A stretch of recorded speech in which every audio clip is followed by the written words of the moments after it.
Hello, fellow YouTubers, truth seekers, and Mandela affected.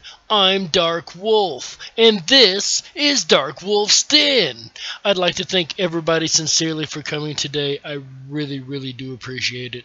I know it's been a while since I made a video. I really apologize about that, everybody. I've been working a whole lot. Like, we're in our peak season where I work right now. I'm doing 12 to 14 hours a day.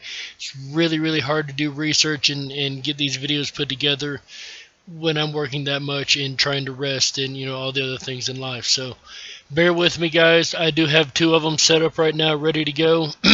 I had one, but I had to jump out with this one real quick because it just dawned on me and I have to put this information out there. Like, I wasn't going to do a video by this topic, but I have to, because this question is one that I haven't heard asked yet. So that said, I really appreciate everybody for coming by. I have hit 200 subscribers. I'll talk about that in the next video. I'm so happy to have everyone here, that we've grown this much in this short amount of time. We've only been doing this a couple months, so you guys are amazing. We really appreciate you here at the Den. That said, what we appreciate the most is that you take the time to listen to us, and what we're about to do is ramble on like we do in every video. So I have a really important question. I heard about, and I know everybody else has heard about, this Bermuda Triangle island. It just appeared in the Bermuda Triangle a couple days ago. Apparently, it's a mile long and 400 foot wide island that they're telling everybody to stay away from because it's dangerous because of the currents around it that it's caused.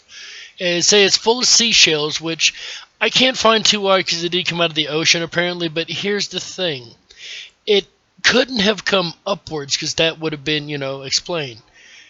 My problem is, I got to thinking, how was land created?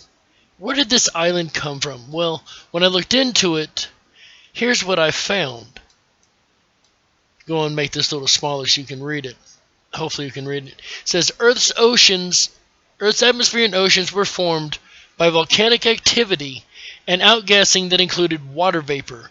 The crust, which usually forms the Earth's land, was created when the molten outer layer of the planet to form a solid mass as accumulated water vapor began in there. So it says volcanic activity caused land, right?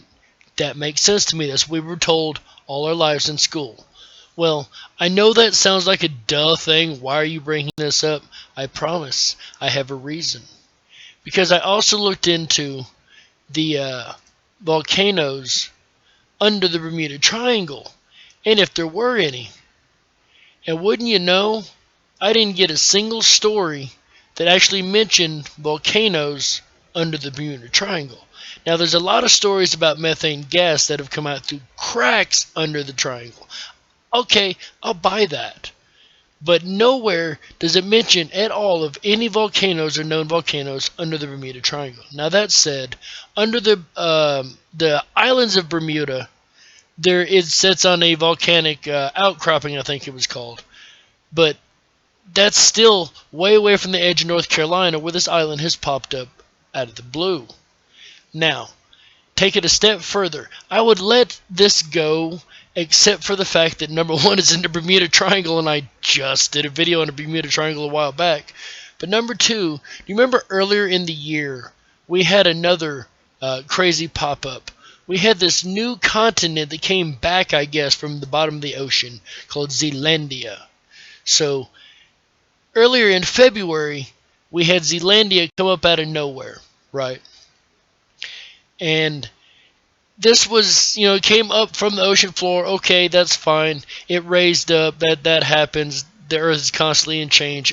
I'm okay with that. But then we have another story where another island just pops up out of nowhere.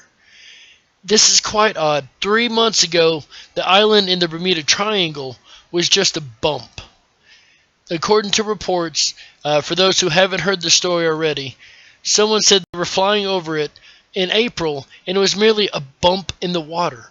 Now it's a mile-long, 400-foot wide island that's come out of nowhere. And it wasn't created by volcanic activity because we've clearly seen there are no volcanoes under the Bermuda Triangle area in which this came from. So, what caused it? It just floated up from the ocean just like Zealandia. Why all of a sudden this year? Why are new lands appearing all of a sudden? It's just really, really odd to me. What do you guys think? I really want to hear it. I really want to know. I'm not calling it a Mandela effect, even though it is Bermuda Triangle. It did appear, but it appeared slowly over time. So I don't know what to think of it. It's like it slowly rose up, but from where? Because wouldn't you think they would have tracked that and known it was coming? Why is nobody asking how it was formed? Yeah, I get it. It's there. It's amazing. Wow. Why are there no talk of the volcanoes that are missing? What could have made land form and rise up just like Zealandia all of a sudden? Please, guys, let me know. I really appreciate it. I again thank everybody for stopping by, for watching, for listening to me sit here and ramble and roll on. And I know I sound like I'm out of my mind sometimes, but I promise, guys, just think about the stuff I say. It makes sense. Anyway, be nice to each other. Stay awake, but always remember to dream. Bye, everybody.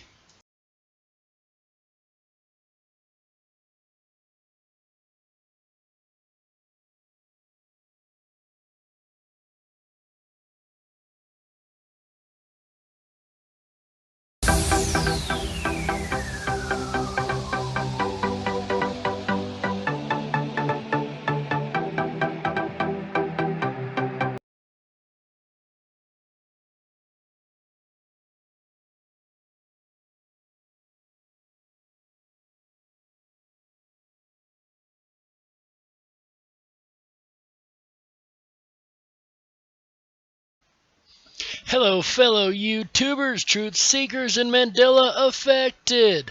I'm Dark Wolf, and this is Darkwolf's Den. I'd love to thank everybody for showing up tonight, today, this morning, this evening, whatever it may be, wherever you may be. I really, really appreciate everybody coming. I apologize once again. I know I don't put out a lot of content anymore. It's mainly because I'm working 12 to 14 hours a day and just really, really ain't got a lot of time to research and make videos, and it takes a lot of work and effort to put it into these guys. It really does. So I promise I am still doing them. As you see, it won't be as often. Not through the summer. We will pick up as much as we can as the summer starts to dwindle down. So we aren't gone anywhere. I promise we are still an active channel. Alright, guys, with that said, I really, really appreciate everybody once again stopping by to check us out. Today, we're going to learn about something that, well, I ain't done a story on this channel about yet. I love mysteries. I love the paranormal. I've studied it since I was 12 years old. I love all of it. And one thing I do enjoy, that is one of my little secret pleasures, is cryptids. Well, what is a cryptid? Well, it's from the study called cryptozoology. So what is that? Alright. It is a pseudoscience that aims to prove the existence of entities from folklore record, like, Bigfoot or Chupacabra, as well as undetected animals otherwise considered extinct, such as dinosaurs. I know, crazy, right? We'll get into that. You guys ain't gonna believe this. Cryptozoologists refer to these entities as cryptids. Because it does not follow the scientific method, cryptozoology is considered a pseudoscience by the academic world. It is neither a branch of zoology nor folkloristics. I personally, until I did this study, did not know folkloristics was actually a word or a thing. Turns out it's the study of all kind of folklore. It's great. I'm getting off track, though. So one famous cryptozoologist is named George M. Eberhard, and he classifies 10 types of mystery animals that fall under the cryptozoology umbrella. The first is distribution anomalies. Known animals reported outside their normal area, like the anomalous big cats of the UK. And apparently, there's large panthers and black wildcats around the United Kingdom that aren't exactly native to the area. Next is undescribed, unusual, or outsized variations of known species. The giant anaconda reported from Amazonia, or the spotted lions of East Africa. These are two examples of creatures that do exist, but they're just an odd variation of their kind, or in this case, a very large variation of its kind. So this would be a cryptid. The third would be survival of recently extinct species, like, for instance, the ivory-billed woodpecker. It was presumed extinct circa 1960. You see this above my head here, kind of on my head here. The second is the Tasmanian tiger, the thylacine. declared extinct in 1936. And then you have the Stellar sea cow, presumed extinct circa 1768. Just in case you didn't know, the sea cow is the one at the bottom. All of which occasionally claim to have survived to the present. So every now and then somebody will spot one of these creatures. And even though they say they've gone extinct, maybe they haven't. This would be an example of a cryptid. The fourth example, survivals of species known only from the fossil record in modern times, like the Mokele Mbembe of Central Africa, sometimes described as a living dinosaur. Guys, this thing is kind of like a brachiosaurus, I think they're called, with the really long necks, like the giraffes of their time. That's what the Mokele Mbembe in Africa is described to be. Number 5, lingerlings, survivals of species known from the fossil record much later in historical times than currently thought. For instance, the woolly mammoth, presumed to be extinct circa 12,000 BCE, occasionally purported to have survived in the later eras. And there's all kind of archaeological sites that have evidence of this. There could have very well been much later woolly mammoths than what we know of today. There's also a story, if you guys are interested, where they're trying to reclone a woolly mammoth with an elephant. If you guys are interested, take a look into that too, definitely. Alright, number 6 on the category of animals that would be in cryptozoology, or the 10 categories of animals. Number 6 is animals not known from the fossil record, but related to known species, like the Andean wolf at the bottom here, hanging out with my little wolf buddy, and the striped manta ray reported by William Beebe in the 1930s. Of course, the manta ray would be right here. Number 7 is animals not known from the fossil record, nor related to any known species, like North America's Bigfoot or pretty much most sea serpents. So things that we haven't even found a fossil for, but we have had sightings of. Bigfoot's the best one, of course. Then you have the number 8, mythical animals with a zoological basis like the griffin, which was partially inspired by dinosaur fossils of Central Asia. So the griffin is another one that's semi-zoological with a couple different aspects that we don't see normally. Sightings of these would be sightings of a cryptid creature. Number 9 would be seemingly paranormal or supernatural entities with some animal-like characteristics. For instance, the Mothman, the Black Dogs, vampires, or even some fairies of folklore. I always thought the fairies were amazing, and there's still, in some folklore areas, talks of these fairies being real. Like, people still today say they see fairies, believe it or not. I couldn't believe it either. Number 10, known hoaxes or probable misidentifications. The jackalope, an antlered rabbit, is a popular hoax in taxidermy. I remember when I was younger, there was a show called America's Funniest People, hosted by a guy named Dave Coulier. Not America's Funniest Home Videos, it was after that, America's Funniest People. He did the voice of this character called the jackalope. And the jackalope would always say, "Fast as fast can be, you'll never catch me." And he was always chasing the mailman. I loved it. I thought it was really hilarious. So, when I ran across this, my jaw just dropped. Wow, really? That's actually in the category? But yes, misidentifications or just blatant hoaxes. Some cryptids actually are just hoaxes, and it's sad because it really messes up the actual study. And then there's 6 exclusions from being a cryptid. So they might fall under the first category, but then again, they might not fall under the second. The exclusions would be, number 1, insignificance. Cryptids must be big, weird, dangerous, or significant to humans in some way. Again, this is from George M. Eberhard and his classification. So this is his quote.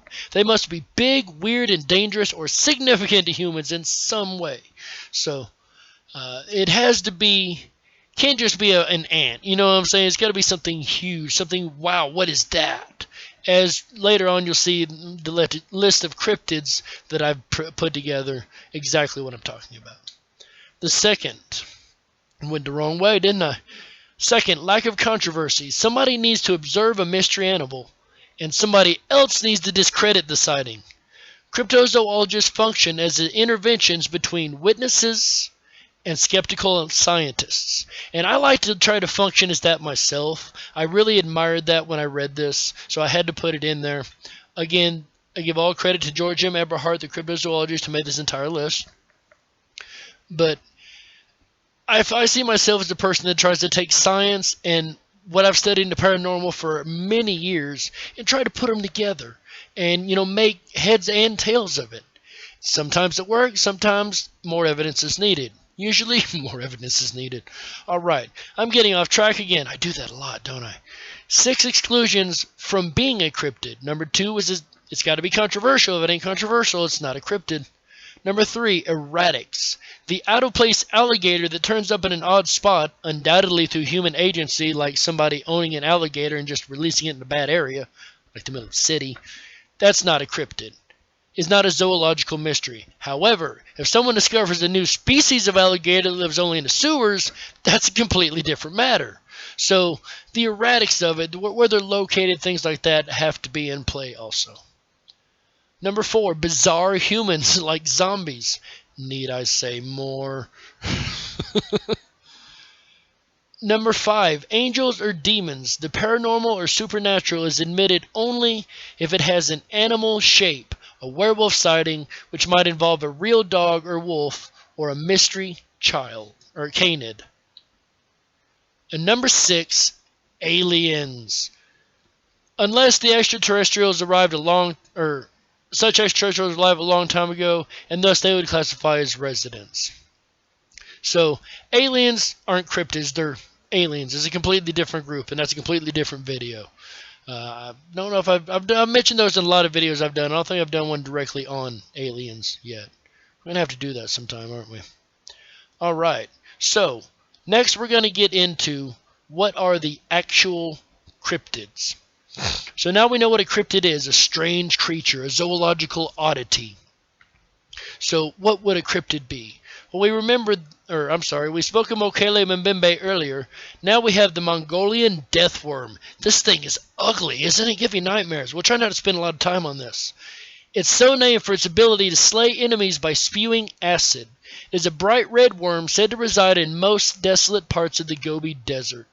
Some Mongolians claim the worm, measuring 2 to 5 feet in length, can also kill by emitting lethal jolts of electricity, kind of like an eel. Westerners first learned of the terrifying creature in Roy Chapman Andrews' book On the Trail of American Man, 1926.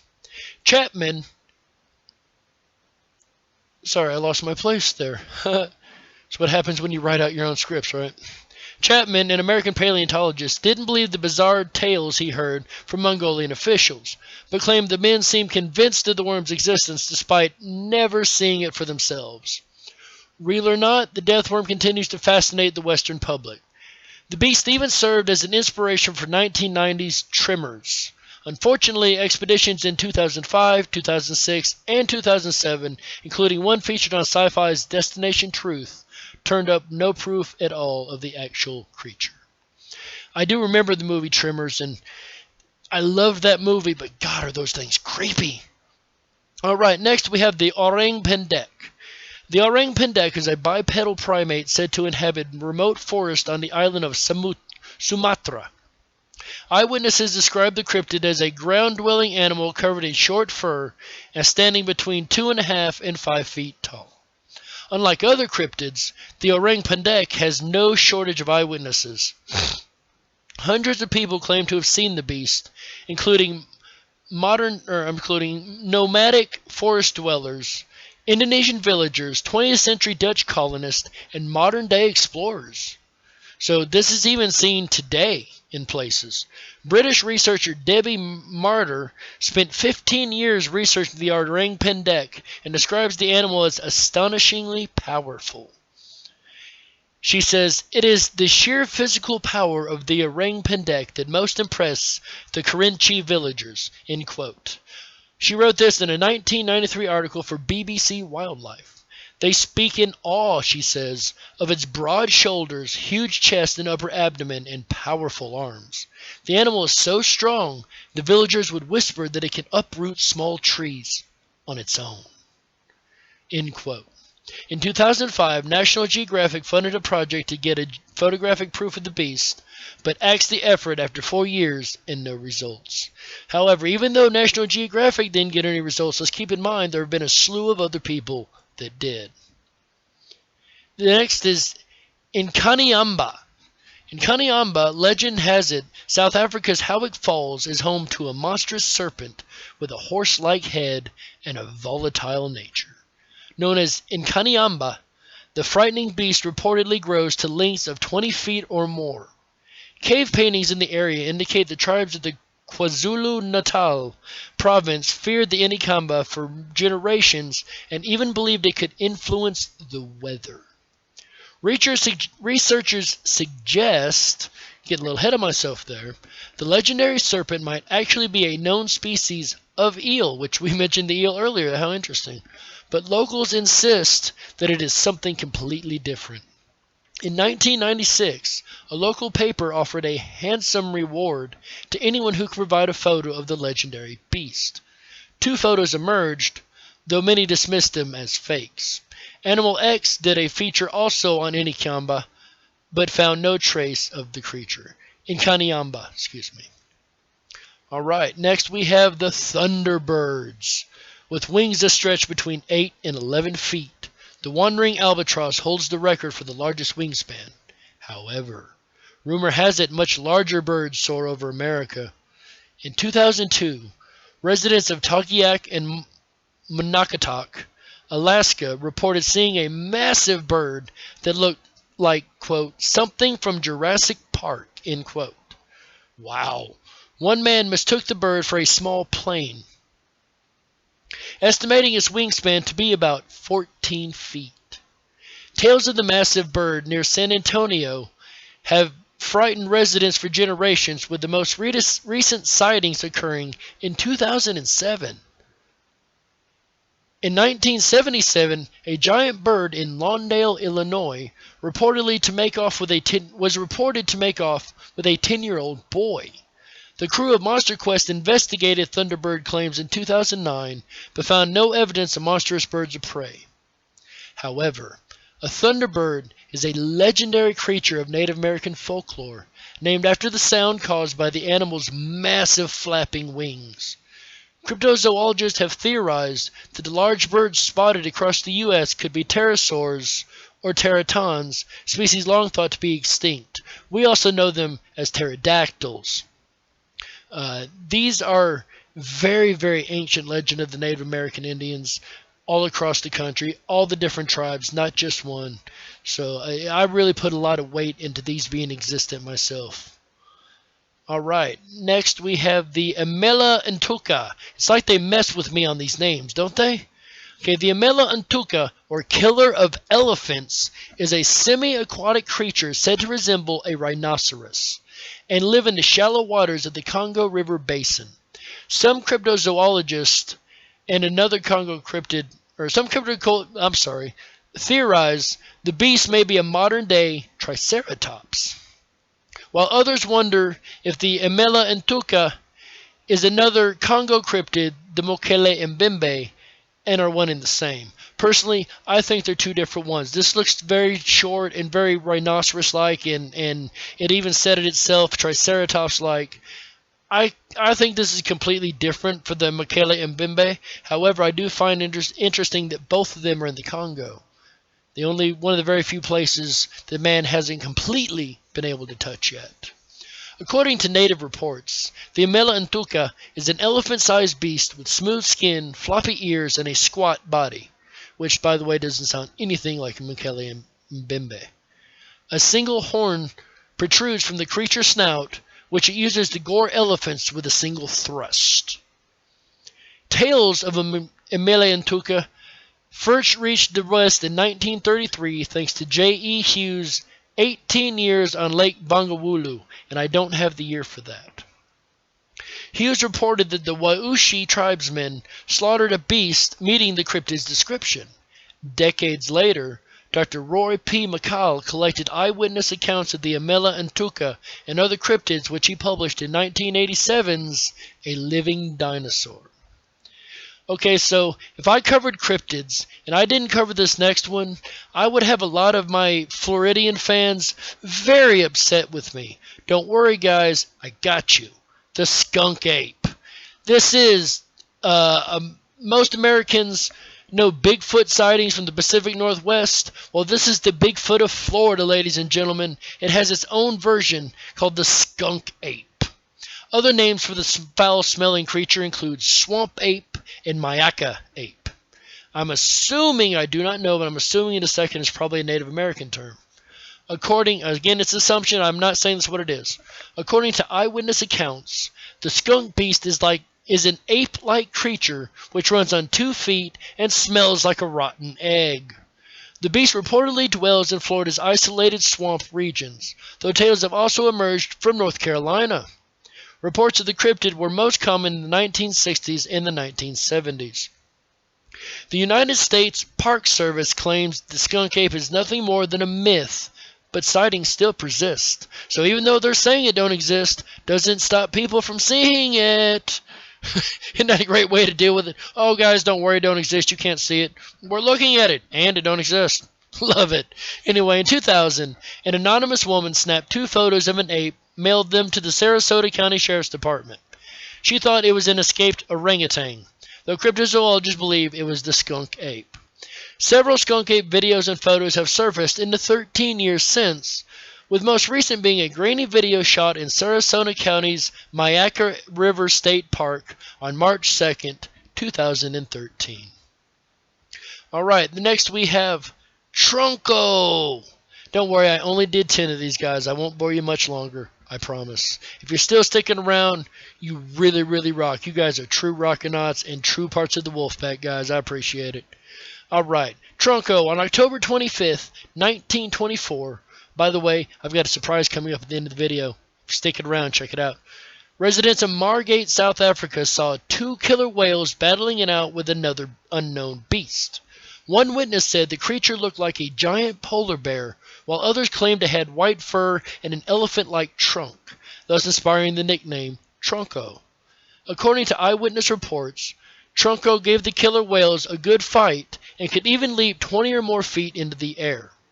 However, the unidentified animal eventually succumbed to the attack, and his corpse washed ashore 10 days later. For decades, researchers assumed witnesses had never photographed Trunko's remains. However, cryptozoologist Marcus Himmler discovered a photo of the beast in 2010, and 3 more photos eventually turned up from other cryptozoologists. After reviewing the images, renowned cryptozoologist Carl Schuker determined Trunko was nothing more than badly damaged carcass of a known whale, and the connective tissue fibers had given the illusion of fur. As for the fight witness reported, Schuker claimed the killer whales had likely tossed the carcass in the air, and the witness just misinterpreted what they saw. This is a logical conclusion, and I wasn't there, so I can't tell you what happened either way. So, take this story for what you will. This is a reported cryptid. This is the first time I'd ever heard of this, but the fact that it is reported, hey, why not put it out there for everybody else? Who knows, maybe other people have seen it. Alright, I've got another buddy who's obsessed with the creatures in the sky. Now wait, don't think Darkwolf's lost it and his buddy don't know what he's talking about. Because when I ran across this, even I had to drop my jaw. Atmospheric beasts. The idea of unknown creatures living deep within the ocean is nothing new. But could undiscovered species also live miles above the Earth? The hypothetical atmospheric beast is a balloon-like wingless creature that uses lighter than air gases to move about the atmosphere. Such creatures could presumably live above other planets as well. Carl Sagan suggested such creatures might live in Jupiter's atmosphere. I remember that, actually. I used to watch his stuff a lot, over and over. And I don't watch much stuff over and over, I promise you. While several science fiction authors have envisioned beasts from above, however, there have also been eyewitness accounts. Reports describe odd sea-like creatures moving about the sky, creatures resembling octopuses, jellyfish, and even serpents. In 1961, scientific journalist Bruno Gabad snapped a photo of a bizarre flying machine soaring above the ocean. The machine resembles a manta ray. Photographer Michael White captured something resembling a flying dolphin or whale over New Zealand. In 1999, a dentist in Italy photographed an object with tentacles zooming high above the earth. The dentist and other witnesses said the object made no noise and moved faster than any conventional aircraft they'd heard of. Photos of sky serpents, rods, and skyfish could also fall under the atmospheric beasts banner. In fact, some cryptozoologists wonder if UFO sightings might actually be sightings of undiscovered creatures from above rather than alien spacecraft. Now there's an interesting thought, isn't it? What if it's just other creatures up there that we're not seeing? Wow. Alright, the next one is really personal to me. That is the Chupacabra. So the Chupacabra, or goat sucker, from chupar to suck and cabra, goat, is a legendary creature in the folklore in parts of the Americas, and with its first reported sighting being in Puerto Rico, which I adore. The name comes from the animal's reported habit of attacking and drinking the blood of livestock, especially goats. Physical descriptions of the creatures vary, and I have one myself. It is purportedly a heavy creature the size of a small bear, with a row of spines from the neck to the base of the tail. Maybe, but I don't believe so. Eyewitness sightings have claimed as early as 1995 in Puerto Rico, and have since been reported as far north as Maine and as far south as Chile, and even being spotted outside the Americas in countries like Russia and the Philippines. But many of the reports have been disregarded or uncorroborated or lacking evidence. Sightings in North Mexico and the southern United States have been verified as canids afflicted by mange. According to biologists and wildlife management officials, the Chupacabra is an urban legend. I promise you, ladies and gentlemen, the Chupacabra is not an urban legend. And I will tell you why, and that's because I've seen it. Yes, I make this claim, hand to God, or whatever you believe in, I have seen a Chupacabra myself. You can put this anywhere on YouTube, you can question it all you'd like, I don't care. It was about 1992 or 93. I had a neighbor who had a lot of animals, geese, chickens, a dog, yes, ducks, just all kind of wildlife like that. They had a pond, and one day the dog broke its chain and got off. Well, this dog only did this when something was wrong. There were people outside all day long. They didn't hear a sound. However, when my neighbor got home, most of the animals had been killed and were laying on the ground. But there were a couple oddities in this. Number one, there wasn't a drop of blood to be found anywhere. Neither a strown feather or there was some kind of crazy attack. It was almost perfect. But every drop of blood was gone. There were slits at the neck of one of the creatures that lived, and that could just been dirt spot along the neck, I don't know. But there was a mark on its neck. There was a paw print, and this is what got me. The paw print only had 3 claws.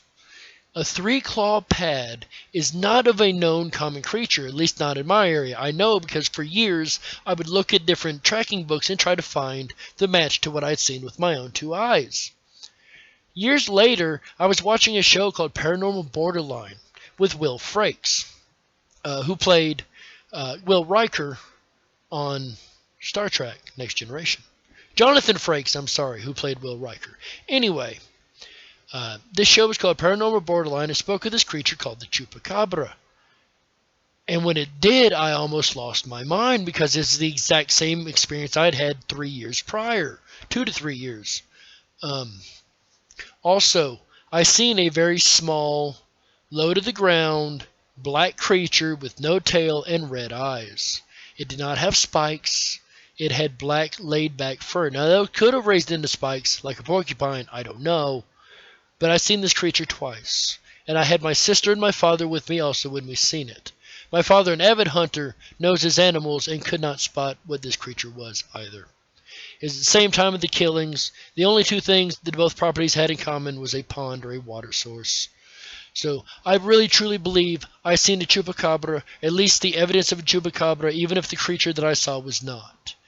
However, it was in our area. I live in Tennessee in the United States. It isn't a long way from Mexico, but it really isn't a long way from the ocean areas. So I really do believe this creature does exist without question. It is considered an urban legend, but it's an urban legend that's kind of real in my book. I've seen evidence of it. And I lay my hand to the Bible or any source you would like me to. I stand on everything I am with that. Alright, moving along. Number 10, the Dobar Chu.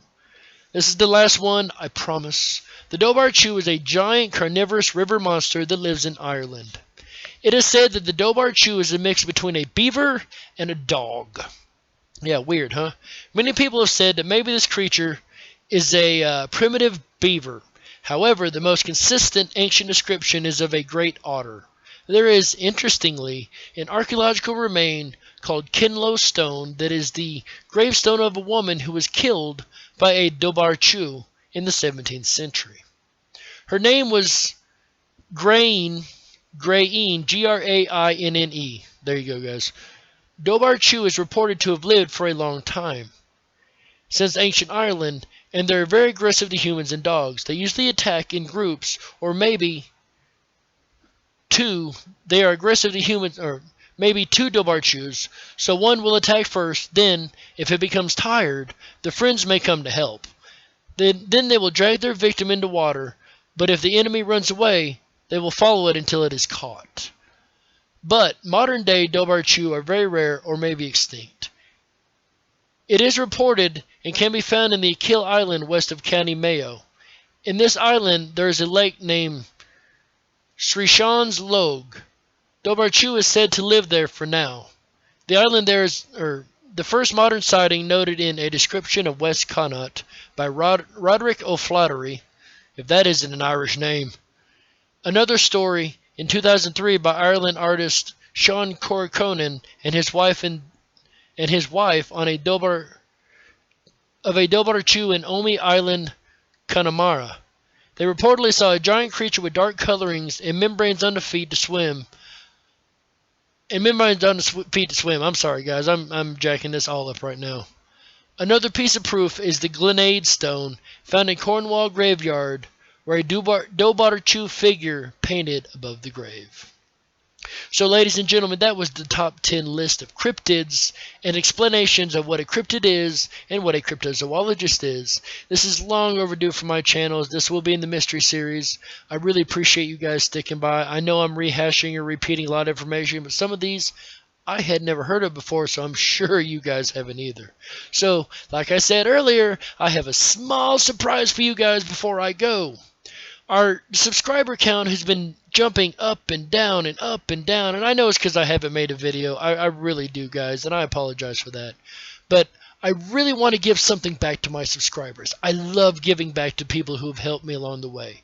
So, it is time for another contest. Before we get to that, I must give thanks. I forgot about this completely. I must give thanks to the Cryptid Wiki for all their information. That's where I got all the information to make this video. You guys check it out. I'll put a link in the description. I am tired, guys. I'll put a link in the description box. It's a great site. It's got all kind of wonderful things. All kind of great information. It's even got a featured article just like the regular wiki. This month's article happens to be the Mothman. Check that out.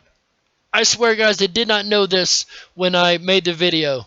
So, check out this site, guys. It's a great site. It's where I got all the information here. It is a fandom page, so it's updated by the fans, but even better reason. I hope you guys enjoy it. I enjoyed it.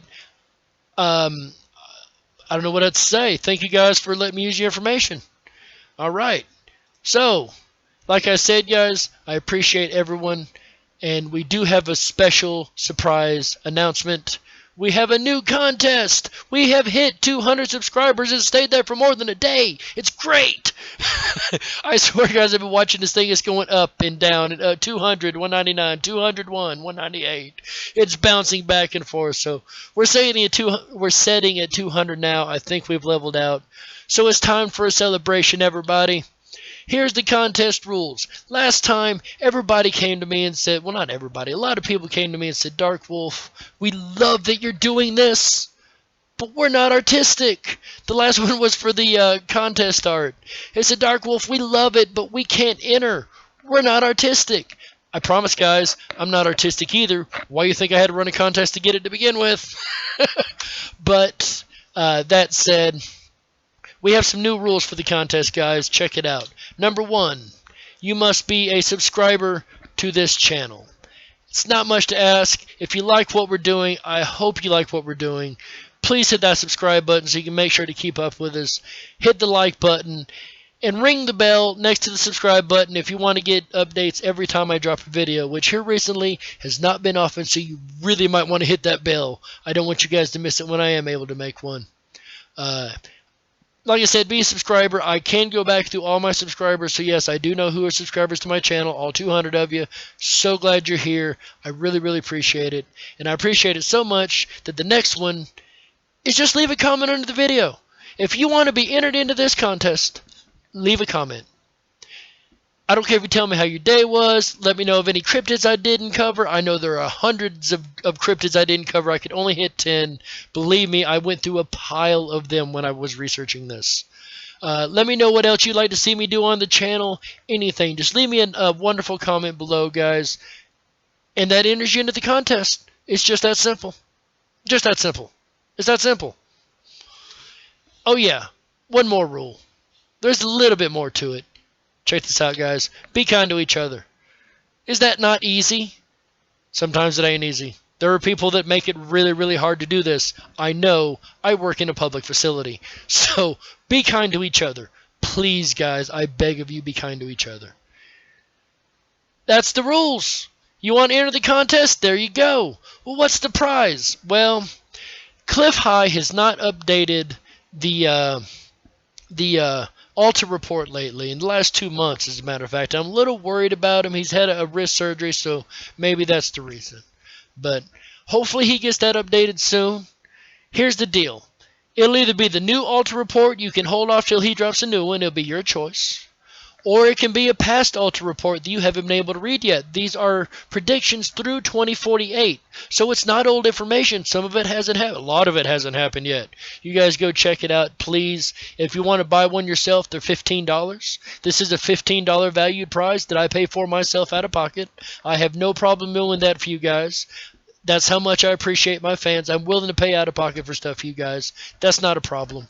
I'll pay out of pocket for a copy for anyone who wins the contest. And how are we going to know who won? Well, when you leave a comment, I'm going to put your name into the tinfoil hat. And then we're going to shake it up. And I'm going to have somebody give me a number. And I'm going to pull that many out. And when I get to the last one, that number, that's the winner. So it ain't going to be the first draw. Oh, no, I never liked it when somebody did that. That's not fair. Whoever's on top wins? No. We're going to dig down. We're going to get a number. And however many entries, we're going to go through whatever number we get. Like, say, we have 30 entries. I ask for somebody, give me a number, and they say 17. We're going to go down to 17. And what the 17th one I draw is, that's the winner. So this is completely random chance, guys. I don't want anybody to think it isn't. We're doing this as randomly as random gets, I promise. So that's the rules. I hope everybody has enjoyed it, has enjoyed this video, I hope everybody enters. I look forward to doing this. I look forward to giving these things away. I really do. I know. He looks forward to spending money? Yes, yes I do. I look forward to giving back to you guys. You guys have got me to where we're at so far. You're the only reason I make videos. If not for you, I couldn't do this. Uni couldn't do this. None of us could do this. I'm not off the show, by the way, guys. I am still doing the UniRock show. I'm not able to recently. Like I said before, I'm working crazy buku hours, sometimes even weekends. But I am getting with him off camera, off air. We are talking, I promise. I am coming back on the show. I've not abandoned it. By the way, check out the other stuff we do here.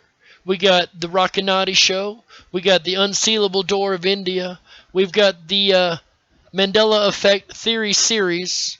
We've got all kind of stuff, guys. Check them out. We really, really, really appreciate everybody.